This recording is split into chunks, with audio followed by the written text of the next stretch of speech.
Magandang araw Luzon, Visayas at Mindanao sa lahat ng mga kababayan natin sa buong mundo na naaabot ng video nito. Ito naman po ang lingkod, Daniel Nobleza.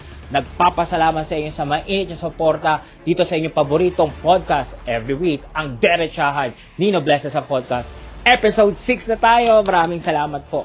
Marami tayong mga isyong pag-uusapan dito sa episode na ito, kaya wala pong bibitiw mga kaderechahan. Siyempre, bibilisan na natin para marami tayong mapag-usapan. Ito nga ang usap-usapan na pagpapiyansa o pagbibigay ng bail kay Senador Bong Revilla.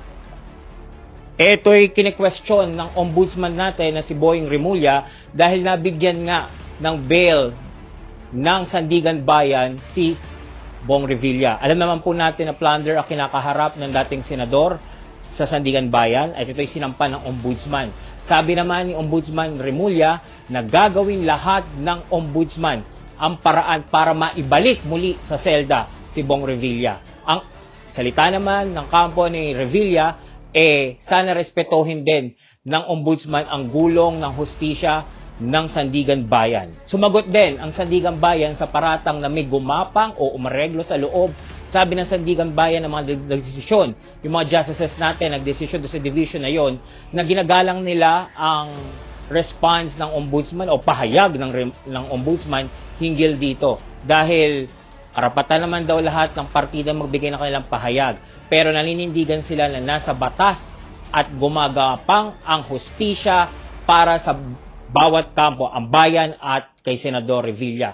Pero nakakapagtaka, yung mga iba ding mga sangkot doon sa kaso na yon, lalo na yung mga dating DPWH officials, hindi yata nabigyan ng bail. So yan, hindi yung nakakapagtaka doon. Pero syempre, yan ay utos ng korte, kailangang respetuhin ang magkabilang panig. Ngayon nga, noong isang araw ay nakapag-bail na po si Senador Bong Revilla at ito ay nakalabas na at kasama na ng kanyang pamilya. Habang magpe-petition ngayong araw, nag-file ulit ng petition ang ombudsman na sana daw ay ibasura at ibalik si Senador Bong Revilla sa kanyang selda dahil nga sa kinakaharap nitong plunder case. Yan din ay itinaas ng kilay ng mga kritiko ng senador dahil may mga iilan din, di ba, ng mga senador ngayon na nakakulong dahil nga din sa kasong plunder, lalo na dyan si Senador Jinggoy Estrada na nagbigay din ng kanyang petition sa korte pero binasura ito. Nandyan din ang petition ni Senador Marcoleta at ni dati Congressman Mike Defensor. Pero until now, wala pa rin desisyon ng korte. Ito mga kaderechahan, syempre lahat naman tayo hinahanap natin ang hustisya. Lalo ngayon, ito tinitaping namin ng araw na ito, nakikita natin na lumalakas na naman ang ulan, tumataas na ng mga tubig sa mga kalsada natin at nangangamba na naman tayo sa pagbaha. Itong issue na ito ay hindi talaga matutulog at hindi talaga maiaalis sa mga kapwa natin mga Pilipino, lalo na sa masang Pilipino na laging nabibiktima ng baha. Nasa na nga bang iba pang mga kakasuhan? Sana nga ay magtuloy-tuloy ang hustisya at gumulong ito ng patas. Uulitin po natin, ang kaso po ni Senador Bong Revilla at ng ibang DPWH officials ay regarding sa flood control. Ang issue naman po kay Senador Marcoleta, ito po ay plunder din pero regarding sa election fund or election donation sa kanya nung siya ay tumatakbong senador at kongresista pa. Magkahiwalay po ang issue. Ang kay Senador Jinggoy, parehas din po kay Senador Bong Revilla, issue pa rin po ng flood control. Hinihintay ng bayan ang mga pahayag dati ni Ombudsman Rimulya, nakakasuhan niya ang iilang mga kongresista na hinihintay natin until now. Sa mga oras na ito na tinitiping namin, wala pa pong nakakasuhang kongresista. O meron man ako kakasuhan, parang whole departure lang naman pong hinihiling nila dahil nag-iimbestiga pa rin ang ombudsman.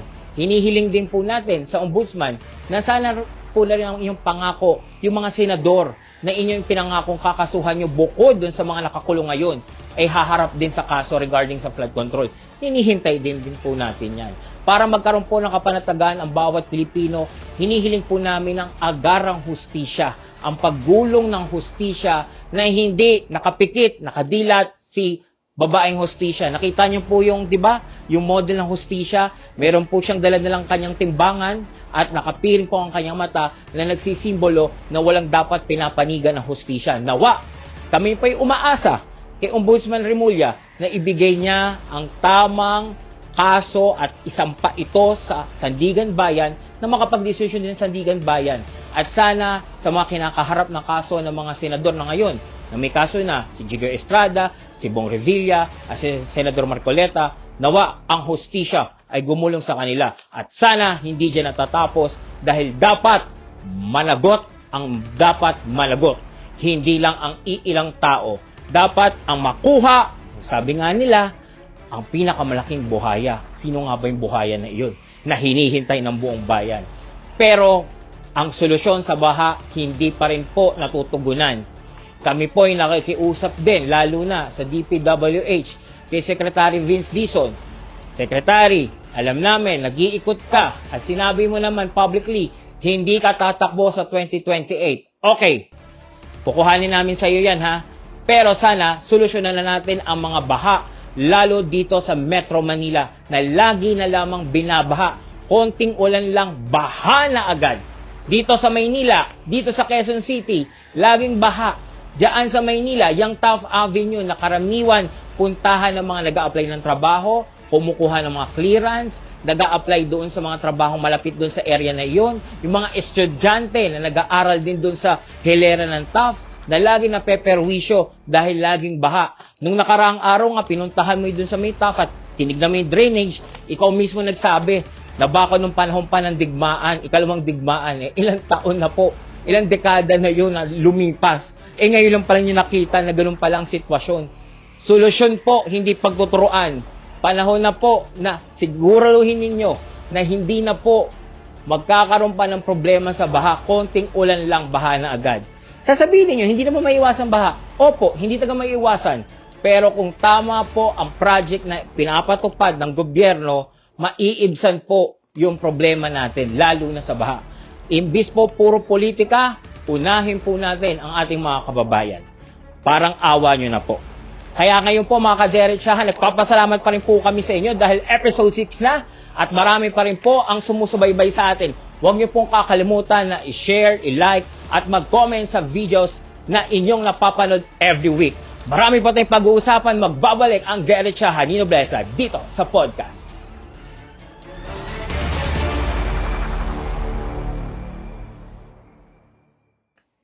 Nagbabalik po tayo mga kaderechahan. Ito pa rin po ang inyong lingkod, Daniel Nobleza, sa inyong paboritong programa every week, ang Derechahan sa podcast. Ngayon naman po mga kaderechahan, ang ating ikalawang topic. Ito nga pong napabalita kagabi, nung ini-air po natin itong araw na ito until now, ay mainit ang usapan regarding sa pag-aresto daw po kay dating Senador Bato de la Rosa. Ayon po sa Malacanang, ito daw po ay fake news.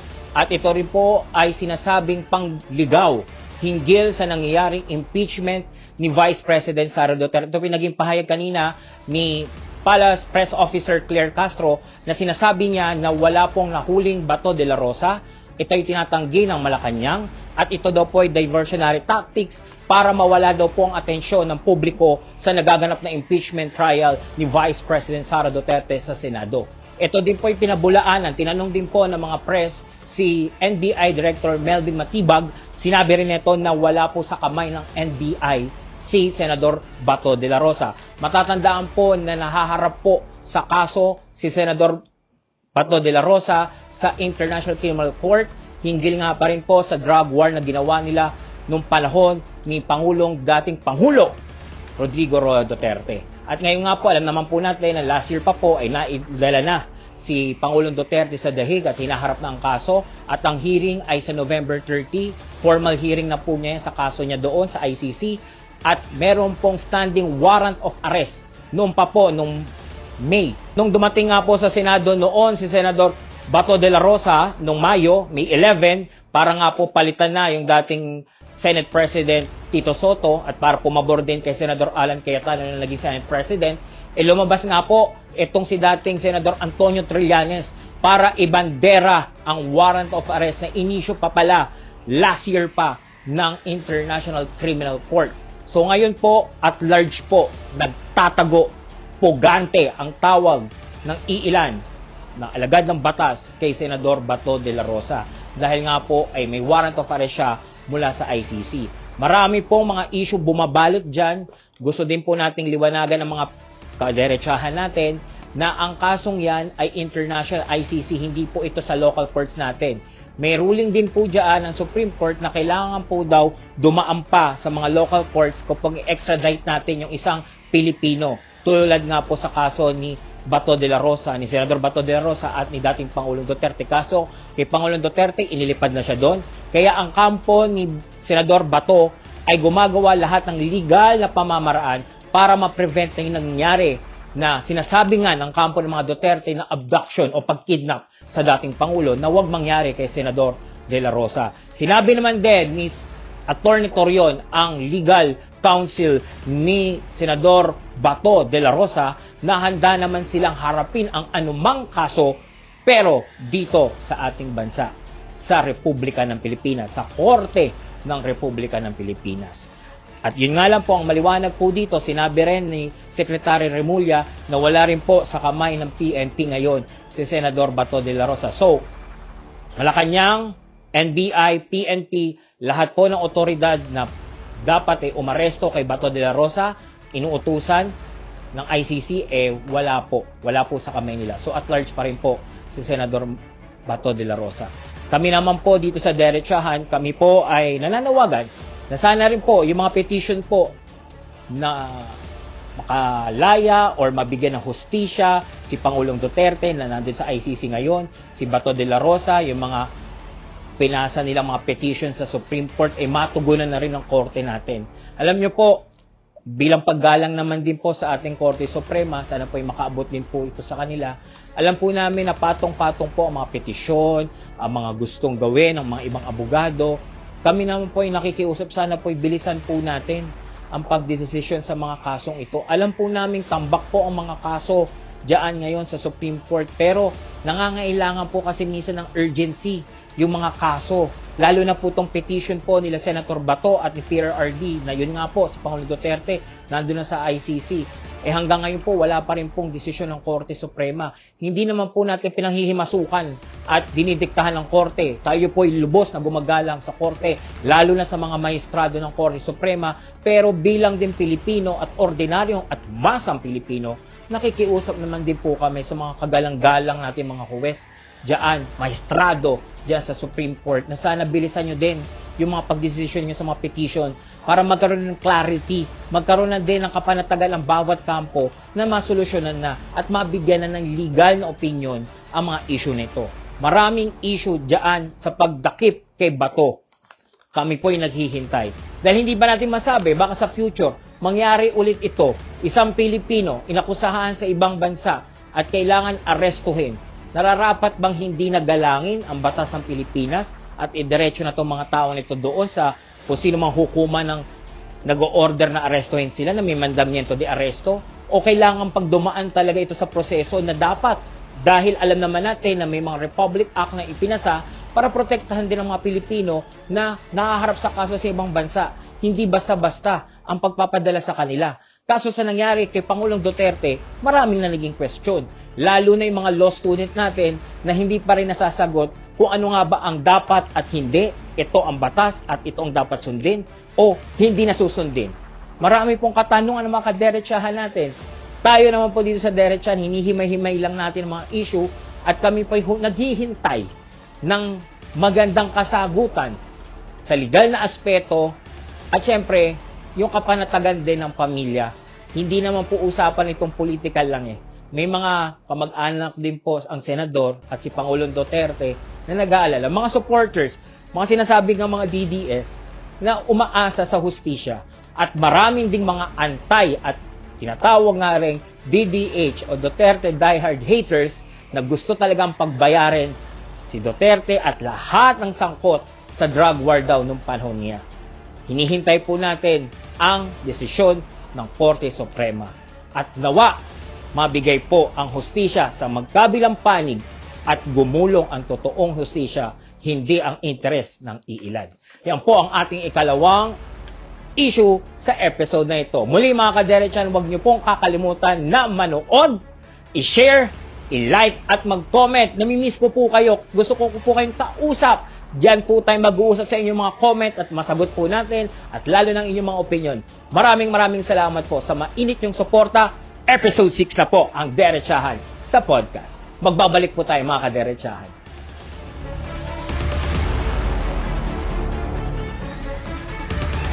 Nagbabalik tayo mga kaderechahan. Ito pa rin po yung lingkod, Daniel Nobleza. Nasa episode 6 na tayo ng ating paboritong programa every week, ang Derechahan sa podcast. Sa ating ikatlong issue, syempre ang ating pinakapaboritong issue na sinabi ko naman sa inyo na ating laging gagabayan kayo sa issue na ito. Ito ang Barangay at SK Election 2026. Ngayong linggong ito, nabuksan na naman ang issue dahil nung nakaraan ay hindi po ito nasambit kung ito po ba ay tuloy o postpone. Sinasabi po ng iilan, lalo na po yung mga kongresista po natin dyan sa Kamara, na may nag-file nga po ng bill para i-postpone ang barangay election imbis po sa November 2, 2026, ililipat daw po ito sa November 2028. Ang bill po ay 10591, no? Ang issue po kasi dahil daw po sa mga crisis na nangyayari ngayon, hindi daw po angkop pa na magkaroon ng barangay election. Siyempre marami po mga kaderecha natin ang umaalma dahil gustong-gusto na po nila magkaroon ng barangay election. At noong petition nga din po dati, di ba dati po ay reset na rin po ang barangay election, kaso inakyat po ito ni Attorney Macalintal, yung magaling na election lawyer, at kinatigan po ito ng Supreme Court.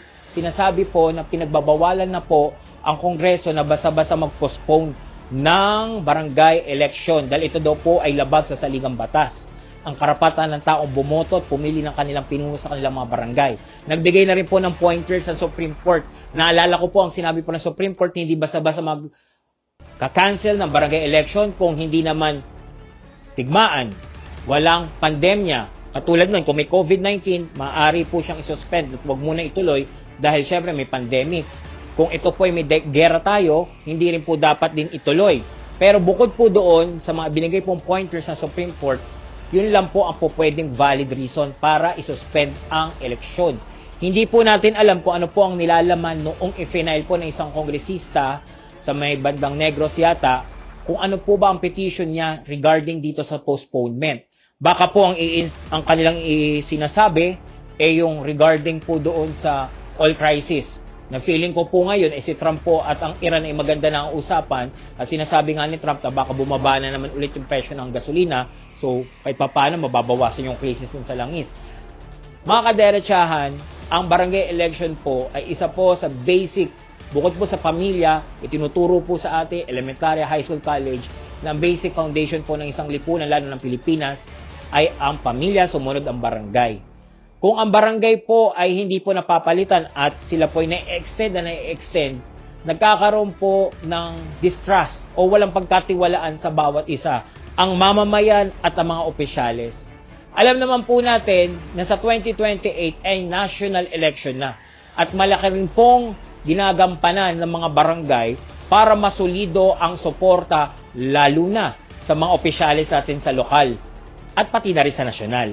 Pero syempre, mas nagbibigay po dyan ng emphasis ay yung local na tumatakbo na politiko. Siyempre, yung mga bata-bata mode natin, di ba? Alam na natin yan, na ang mga barangay, yan minsan ay ginagamit o nagagamit, hindi naman po lahat, pero yung iilan po nagagamit para sa politika po. Nagtatanong po ang sambayan ng Pilipino, ano nga po ba ang hinahadlangan? Bakit ayaw ituloy agad-agad ang barangay election? Na dapat, filing na tong late September po, filing na. Bakit po ba't parang gusto pong ihinto na naman ng ating mga kagalang-galang na mga kongresista sa Kamara ang issue na ito? May mga nagsasabing na ipasa na po. I-correct po natin to ha. May clip po tayo dito. Palaganapin po natin ito. Wala pa pong batas na nagpapahinto. According po dun sa napasang batas, sa November 2, may election po para po sa ating barangay official at SK official. So, dalawa po ang iboboto ng mga kabataan natin at tayong mga millennials na gustong-gusto na rin na mapalitan yung mga barangay officials nila, ayan na ang pagkakataon. Sinabi ko nga sa inyo, i-guide ko kayo, di ba? Sabi ko sa inyo, pipili tayo ng maayos at maglilingkod ng tama sa 4 na taon dahil itong naipasang batas hinggil dito nagkaroon ng term extension. Kaya nung last year may election, ito po'y kinatigan din ng Korte Suprema kasi ang inayos po ng Kongreso yung term limit po. Kasi po dati 3 years lang ang barangay and then every 3 years po nag-e-elect. Pero na-postpone. Pero ngayon po, inayos po doon sa batas, 4 years na po manunungkulan. Ngayon, yung mananalo po sa November 2 at uupo na sila sa December 1, 2026, sila po yung matatapos sa December 1, 2030 pa. So, 4 years. So, dapat maingat po tayo at huwag tayo madadaan lang dahil si kumpare, si kumare, o kaya na may nabigyan kayo ng 5 kilong bigas, o kaya na may nabigyan kayo ng grocery tagli-500 lang ang presyo, tagataos, yun ang iboboto ninyo. Ganun na ba yung serbisyong hinihingi ninyo? Kumpara doon sa mga taong sisiguraduhin na sila'y maglilingkod, hindi lang palamuti ang salitang kagawad, hindi lang palamuti sa plaka ng motor nila ang pangalang chairman, kundi totoong maglilingkod sa barangayan. Tayo naman din po, sa totoo lang, bias po tayo dito sa issue na ito. Dahil tayo, gusto po natin, yung karapatan po nating pumili, makasatuparan natin. Kaya sa mga kongresista naman natin, hayaan nyo na po, gumastos na po ang COMELEC. Approximate po siguro may mga 5 billion to 8 billion na po ang nagastos ng COMELEC. Nakapag-imprenta na po ng balota, naka-ready na po ang lahat para po sa November 2. Ika-cancel nyo na naman. Ano na naman ang gagawin po doon ng COMELEC sa mga balota na yon? I-shred na naman po. Billion po yun ha. Hindi po yun maibabalik sa kaba ng bayan. Naigastos na po yun. Naibayad na po ng COMELEC sa National Printing Press, kung ano na pa po. Lahat po yun naigasta na. Ano pong gagawin natin doon? Yung po ba ay babayaran ng kongresista na nagpapapostpone neto? Tanong po natin. Yung po ba ay ilalagay na naman sa 2027 GAA? Ang plano nga ho nila, 2029 pa, sa susunod pang administrasyon. Nang papasinan na naman yung gastos na yan. Samantalang, ayan na po ang mga balota, pipili na lang po yung mga kababayan natin ng nararapat nilang punong barangay at the rest. Pipigilan pa po ba natin yun? Kami po yung nakikiusap naman din, di ba, sa mga kongresista natin. Tsaka napakaliit na po nung panahon. Tingnan nyo po mga kaderechahan, House Bill pa lang po ito. Magkakaroon pa po ito ng mga hearing sa Kamara. Nagagastos na naman ng Kamara doon sa mga resource person na pupunta para marinig din nila ang opinion ng mga yon. Kung makapasa man ito sa first reading, sa second reading, sa third reading, iaakyat din ito sa Senado. Na ang Senado bugbog na sa schedule. May impeachment po na ongoing. May budget hearing din po ng parehong houses, lower tsaka upper house. Nadidinggin kada departamento. Ano ba pong oras na mabibigay para po ma-ratify at mapirmahan ng Pangulo? Ang sinabi na noong nakaraan, kayang-kaya. Pero hindi ba po ba, imbis na yun ang i-attention natin, ayusin na po natin yung mga issue, lalo na po yung ITIRA law na sinasuggest po ng Pangulong tanggalin na yung mga nakakabigat sa mga kababayan natin na pasa, lalo sa electric bill. Kami naman po yung nakikiusap naman din sa mga kababayan natin na kayo po ang dapat ang masunod na pumili ng tama at totoong kandidato sa susunod na halalan. Huwag po tayo magpadala mga kababayan ko kung sa anuman pong 5 kilong bigas, grocery, nalilimandaan lang naman kung kukumputin ninyo. Paglilingkuran laki ng 4 na taon, namuhunan sila sa inyo ng 500, ganyan lang po ba ang serbisyong gusto ninyo? Paulit-ulit po silang nakaupo, sila naman din po. Yung tatay, pipilitin yung asawa, pipilitin na yung anak, ginawa na po nilang korporasyon ang barangayan. Hindi ba pwede mamili naman tayo ng bago at baka yung bago na yun ang totoong bago na maglilingkod sa inyo. Sa mga barangay official na matitino, maraming salamat po dahil maraming naman pong barangay sa buong Pilipinas ang umayos dahil magaling ang kanilang barangay official. Sana po, tayo po, mga mamamayan ko, mga botante, huwag po tayong magsasawang mag-isip na dapat ito ang tama, ito ang para sa barangay natin. Dahil kung yung barangay nyo po umayos, napakalaking alwan na po yun sa national government at sa local government ninyo. Nakikiusap po tayo, huwag po magpadala sa bigay, sa bayad, at siguraduhin nyo po na magbayad din po sila.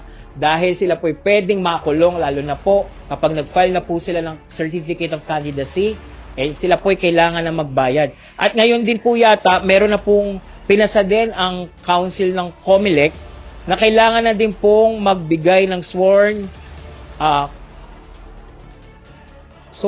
regarding doon sa conflict of interest, kung tama po ba ako. Parang regarding po kasi ito kung kayo po ay may mga negosyo na pwedeng makaapekto sa pagiging chairman o kagawad ninyo of public official o sa susunod din sa national. Pero itong BSKE yata, dito nila i-implement ito. So kailangan nyo na po mag-submit kung ano po yung mga negosyo ninyo, kung saan po kayo affiliated na negosyo, kung kayo po ba ay late contractor o ano pa man, lahat po kailangan nyo na i-submit para makita po at kung sakasakali sa future ay magpakaso kayo, titignan po ng COMELEC kung tama po ba talaga kayo naging kandidato.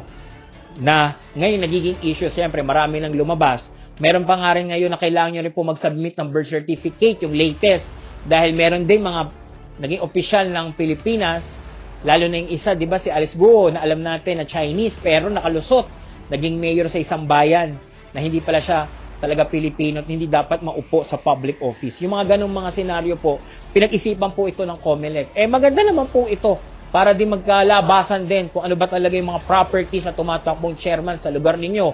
Kung ang sahod lang naman ni chairman ay 32, honoraria pa, ang negosyo ni chairman ay bilyon-bilyon, ano nga ba talaga ang target ni chairman? Magserbisyo o magnegosyo? O kaya naman, may negosyo si chairman na peperwisyo ang mga kabarangay niya. Tama po ba yun? Maliit man, tatatlo man lang kayo doon sa barangay na iyon na botante, yung 3 boto na yan, according sa konstitusyon natin, banal yan, holy po yan. Dahil yan po ang foundation natin sa demokrasya, ang boto. Kaya sana, ang pagboto at pagpili natin, ayusin natin mga kaderechahan. Muli, ito po ay pagpapaalala sa inyo, nawa, sa November 2, matuloy.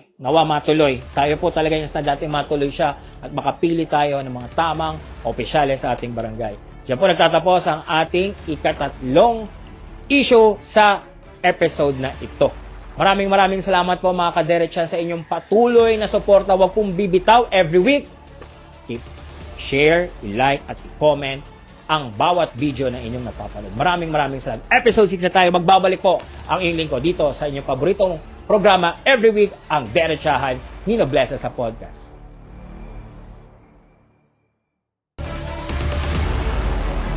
Nagbabalik po tayo mga kaderechahan. Ito pa rin po ang inyong lingkod, Daniel Noblesa, dito sa inyong paboritong programa tuwing every week, ang Derechahan sa podcast. Sa ating huling issue, ito na po ang laging pinag-uusapan, ang impeachment trial ni Vice President Sara Duterte. Ito nga pong linggong na ito, sa mga nakalipas na araw, itinakal ng impeachment court ang issue na nga po ng confidential funds na ibinabato sa Vice Presidente. Humarap bilang witness si dating COA Intel and Confidential Funds Audit Officer Roderick Wamil para bigyan ng mga informasyon ang impeachment court hinggil sa mga issue regarding dyan nga sa nangyayaring impeachment ni VP Sara sa article regarding sa confidential fund. Pero ngayon po, kapapasok lang na balita, lahat po ng petisyon na i-file po ni Attorney Torion at ni Vice President Sara Duterte hinggil sa pagko-question ng impeachment proceeding sa Kamara ay binasura na po ng Supreme Court. Ito po ay kapapasok na balita. Ayon sa Supreme Court, moot na po at hindi na po dapat pang itakil ito ng korte dahil naiakyat na po ang articles of impeachment ni VP Sara sa Senado at ongoing na po ito. So lahat po nung i-final noon na regarding sa fishing expedition na sinasabi ni Attorney Torion na ginagawa ng mga kongresista doon dati sa Committee on Justice regarding sa impeachment ni VP Sara, yung mga mini trial na sinasabi nila ay ibinasura na po ng Korte Suprema ang petisyon at hindi na po ito itinakil pa ng korte dahil moot na daw po ito at umaandar na po ang impeachment ni VP Sara. Hinggil naman din po, bumalik po tayo ngayon dito kay Mr. Roderick. Sinasabi niya na si VP Sara lang daw po ang Vice President na na-audit nila na merong confidential fund. Kaso, lumabas naman sa pagsisiyasat ng depensa ni VP Sara na dati rin ay humiling si Vice President B9 ng kanyang confidential fund na hindi po natin malaman kung na-audit po ng COA. Pero maliwanag doon sa salaysay pa lang, ito po yung mga ilang salaysay noong dating COA Intel Confidential Fund Auditor na si Roderick na sinasabi niya na si Sara lang daw po ang naimbestigahan hindi sa confidential fund. Meron po si Vice President Binay din po ay humiling din po noon sa dating Pangulong Noynoy Aquino ng kanyang confidential fund para sa OVP. So hindi lang po si VP Sara ayon sa depensa. At sinasabi din po doon na ang petition po ang naging petition ni VP Sara ay binasura ng Korte Suprema. So therefore, dapat tuloy-tuloy lang po ang impeachment trial. So wala pong nilabas sa TRO ano pa man ng Korte. At ito nga po, si Roderick nga po ay nakaupo na. Meron din po sinabi si Roderick na hindi daw po illegal ang paggasta ng Office of the Vice President ng 125 million confidential fund. Ayon po yan sa kanya. Dahil ito daw po ay nasa rules naman din po ng COA. So, wala pong issue doon. Na dati pa pong binabato kay VP Sara dahil 11 days nga daw po at tinatawag nga daw po ng mga anti-Sara na Inday Sara Lustay dahil napakabilis na nga daw po na ginamit ni VP Sara ang 125 million para sa confidential fund ng OVP. Ito po ay sinabi niya ng dating COA auditor na si Roderick na wala pong naging illegal doon. At wala din daw pong patunay na ibinulsa ni VP Sara ang confidential fund. Ayon din po ito dito sa auditor na nakaupo rin sa witness stand. So, yun po yung mga pahayag niya na pumapabor kay VP Sara at sinasabi nga din na ito ay magiging batayan din syempre sa depensa kung saan sila magbibigay na ng kanilang mga witnesses at maghahain din ng kanilang depensa hinggil dito sa ginagawa ng prosecution. At meron din po kasi mga kaderechahan, no, i-emphasize po natin ito, meron po ding i-final o inilabas ang prosecution na parang notice din ng payment or reward doon sa confidential na parang hindi nagtutugma, no? Ito'y kinastigo ni presiding judge, Chis Escudero, dito sa witness nila na si Roderick, no? Kasi para ang sinasabi ay yung payment daw ay 69,787 pesos. Pero para sa computation ni Chis Escudero, nakita niyo dun sa pinalalabas sila mga ebidensya, ay 59 million something lang. So, kinorek ito at nakastigo dyan yung witness. At marami pa daw ilalabas dahil marami pa ding mga questionable hinggil nga dyan sa confidential fund ni VP Sara ng OVP at ng DepEd. Okay? Next week po, August 10, 11 at 12, ito ang magiging mga testigo, no?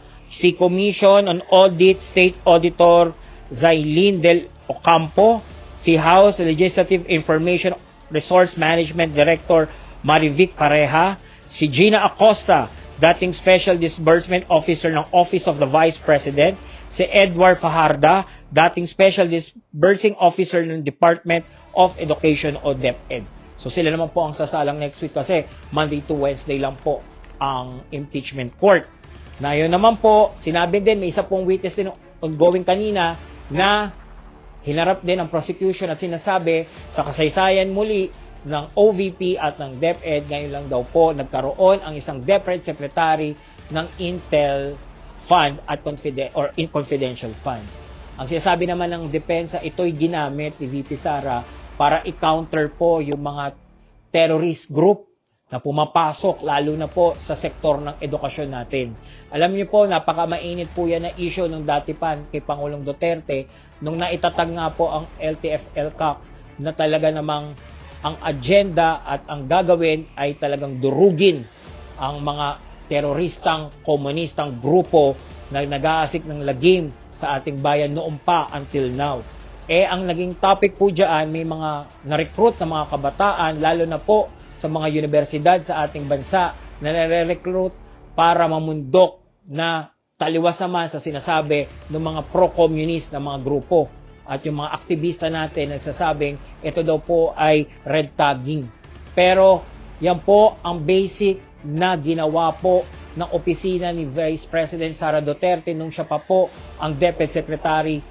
Gusto niya po talagang pulbusin at ubusin itong mga teroristang komunista dito sa mga paaralan na nagiging breeding ground, no? Dito namumulat at dito kinukuha yung mga susunod na mga terorista. Ang tawag nga po ngayon ng gobyerno natin sa kanila ay mga communist terrorist group NPA na dapat ay noong pa'y napulbos na. Pero para ngayon po ay nagbabalikan na naman, lumalakas. Ngayon po, ipinipilit po ng prosecution na itong mga recipient, katulad po ng batikan na at sinasabi pa ulit-ulit na si Miss Mary Grace Piatos na lumabas kung totoo po ba talaga ito. Ang tanong naman po dyan, sino nga ba talaga si Mary Grace Piatos? Sabi naman ng depensa, ito po ay paraan din para itago yung mga intel natin o mga nag-i-spy para makakuha ng impormasyon na pwede nating gamitin dito sa mga terorista na naghahasik ng lagim sa ating bayan. Titignan natin kung ano ang magiging resulta ng pagpapatawag na yan ng impeachment court sa kanila.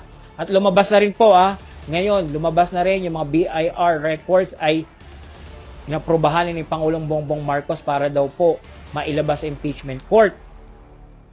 Ang issue po pa dyan, mag-a-appeal daw po si Attorney Manscarpio, ang asawa ni Vice President Sara Duterte sa korte para pigilan paglalabas ng mga BIR records nila dahil ang sinasabi nga niya, siya ay private citizen.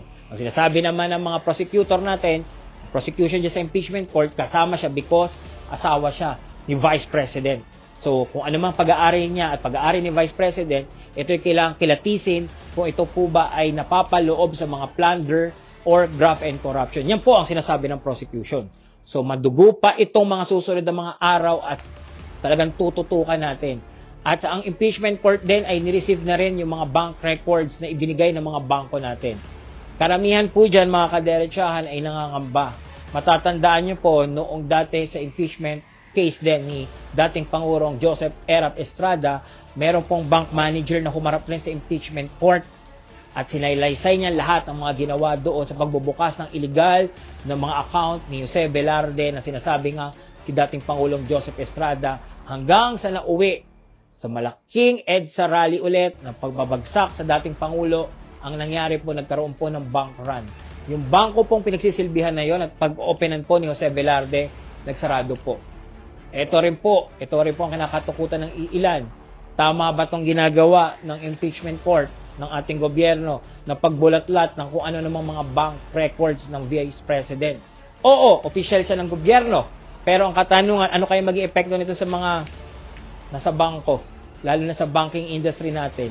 Magkakaroon pa ba ng kapanatagan ng mga depositor, lalo na yung mga banyaga na mag-deposit dito sa ating bansa at mag-invest? Kung ganito lang naman din pala, pwedeng buksan ang mga bangko ninyo. Yes, sasabihin ng iba, kung wala ka namang ginagawang masama, bakit ka matatakot? Tama naman po yun. Pero, hindi ba, minsan, kung ikaw ay pinopolitika, hindi ba dapat matakot tayong lahat? Dahil baka sa susunod, isa naman sa atin ang politikahin at dikdikin para maging one-sided ka na. Pero sa derechahan, hindi po tayo dapat maging one-sided, dapat maging open po ang pag-iisip natin sa mga issue na yan. Pagkos na si Vice President ay nai-impeach ngayon at umaandar impeachment, naglabas po ng resulta ang WR National Survey. Pabor kay VP Sara sa 2020 presidential election. Sino po ang pipiliin ninyo? Nagkaroon po si VP Sara ng 39.4% laban kay Naga Mayor Leni Robredo na merong 20.9% lamang. Naglabas din ng Okta ng kanilang presidential survey. Si Sara, nagkaroon po siya ng 46% laban kay Naga Mayor Leni Robredo na may 35%. So, ngayon ongoing po ang impeachment complaint laban kay Sara, on impeachment hearing. Lumalabas po ng mga numero ni Sara sa 2028. Sinasabi ng ilang mga profesor, mga political scientists, maganda talaga ang numero ni Sara kung matutuloy siya at hindi mai-impeach sa 2028. Pero syempre, nandiyan pa rin katanungan kung ano nga bang magiging resulta nitong impeachment ni VP Sara. At isa pa, panghuli na po nating issue ito pong mainit din issue ni Congressman Leandro Leviste at ni dating Congressman Jing Paras. Laban dito sa issue ng pambubugaw daw at pagkakaroon ng blackmailing, itong magiging gagawing plano daw. Daw po hindi po ito kumpirmado pa, pero ito po ang sinasiyasat ng NBI at doon po sa lumabas pong witness na isa pong bugaw at isang alam na natin, isang babae na binabayaran na sinasabi po nila na nagpaplano po si dating Congressman Jean Paras, sinasabi po, haka-haka, at si Congressman Leandro Levice ng Batangas na sabotahe at iplanta ang issue na ito kay Executive Secretary Ralph Recto at iba pang mga cabinet secretary at senador po. Yung po nakakalarma, may senador din po. Tayo po ay naghihintay na maging resulta dito dahil isasampina na po ng National Bureau of Investigation si Jing Paras at si Congressman Leandro Levice. Titingnan po natin kung ano po magiging desisyon ng NBI kung dapat bang kasuhan talaga ang mga taong ito. Ang kaso daw po ay parang human trafficking. Hindi po natin alam. Hindi naman po tayo abogado. Kung ano po mag-imbestiga nila at maging resulta ng investigasyon, hihintayin po natin, syempre, makadiretsahan. Tayo naman po ay bukas sa opinyon o kanilang mga sa side ni Congressman Leandro ng Batangas. Open po kami, sir, sa inyong pahayag at kay dating Congressman Jing Paras. Open din po ang aming programa sa inyong opisyal na pahayag hinggil sa issue na ito. At lahat po ang tao ay naaalarma dahil parang wala na rin pong katapusan ang mga isyong ganitong pampolitika natin. Nawa, nakikiusap din po kami sa ating gobyerno, Mr. President. Kaway-kaway po kami sa inyo. Nawa po, tukunan din po natin ang issue ng krimen dahil paulit-ulit po, humihingi po ng tulong yung mga kababayan natin dahil wala na pong habas yung mga kriminal natin ngayon na gumagawa ng krimen sa mga ordinaryong Pilipino. Yun po.